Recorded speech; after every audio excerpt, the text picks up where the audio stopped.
Aujourd'hui, je vais te montrer comment on bouture un dracéna. Tu vois, cette tige s'est cassée. On va en profiter pour la couper et pour arranger la silhouette de l'arbre qui est devenu un peu moche. Là, je coupe la tige et vu qu'il n'y a pas de feuilles, il va falloir marquer avec un crayon là où c'est le haut et où c'est le bas. Pour faire ma bouture, je vais commencer par enlever toutes les feuilles qui ne servent à rien le long de la tige, comme ça.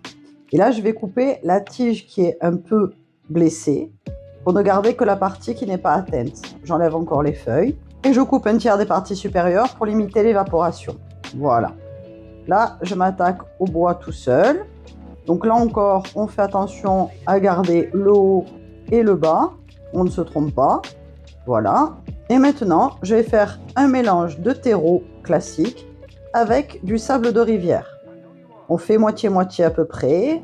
On remplit le pot de petits cailloux au fond pour assurer un bon drainage. Puis, je verse mon mélange de terreau et de sable dans le pot jusqu'à ce qu'il soit plein.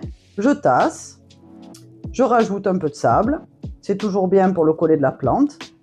Et là, je plante mon dracéna tranquillement jusqu'aux premières feuilles. Je tasse bien autour du collet et je renouvelle l'opération. Donc, je mélange du terreau et du sable, je remplis un autre pot et là, je plante mon bâton, mais dans le bon sens, hein. Toujours le haut vers le haut, le bas vers le bas.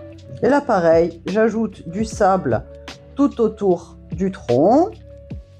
Je vais bien le tasser pour que le tronc tienne bien en place.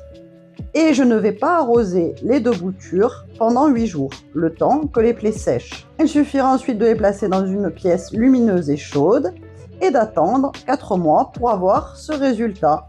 N'oublie pas de les arroser au moins une fois par semaine.